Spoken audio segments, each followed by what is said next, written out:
Hi all, welcome back to Vastrukala by VS Creations.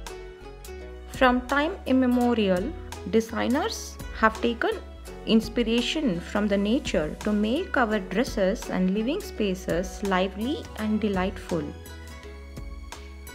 Let's begin this journey of creating with needle and threads on fabrics called A Beginner's Guide to Embroidery and create beautiful designs inspired by nature. In this video, let's learn about the what, the how and the where of embroidery. Firstly, if you're totally new to embroidery, you need to start with a rough cotton cloth to practice the basics. And the second most important thing that is required is an embroidery hoop, which you can get from any creative supply stores. This helps to hold the fabric tightly and securely to work out your stitches evenly. The third most important thing is the embroidery thread. There are three basic types of threads that are mainly used. The first one is the cotton embroidery floss. This comes as a set of 6 strands. Generally, 2 threads are used for regular embroidery work. You need to take the required length and separate the strands this way. Save the remaining like this without any tangles for future use. Then we have the silk threads, which are of 2 types, the twisted and untwisted ones. The untwisted ones are generally used in traditional embroideries like fulkari. We also have the metallic threads in gold, silver and copper colors.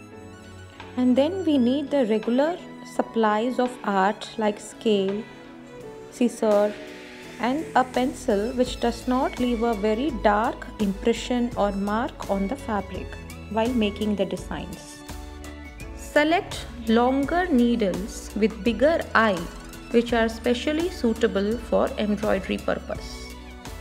The next step after you have these things ready is to learn to do certain very basic stitches for outlines and space filling, which you need to first practice on rough cloth before starting to make your designs. The very basic stitches are the running stitch, the chain stitch, the stem stitch, the back stitch, the lacy daisy stitch, the satin stitch and the herringbone stitch. We will learn the working of these stitches in our next videos. The next question is, what are the different types of embroidery? I would classify embroidery as just into traditional and contemporary. Hailing from India, when I refer to traditional embroidery, I am referring to the traditional embroideries of each region of our country, such as fulkari, kanta, kashida, chikankari, kasuti, etc.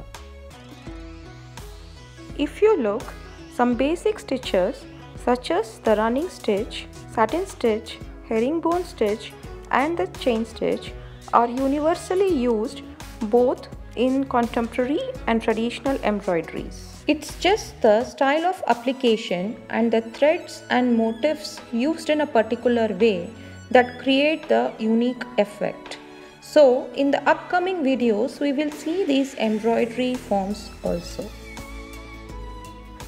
Then comes another common question which many have: where to use these embroideries?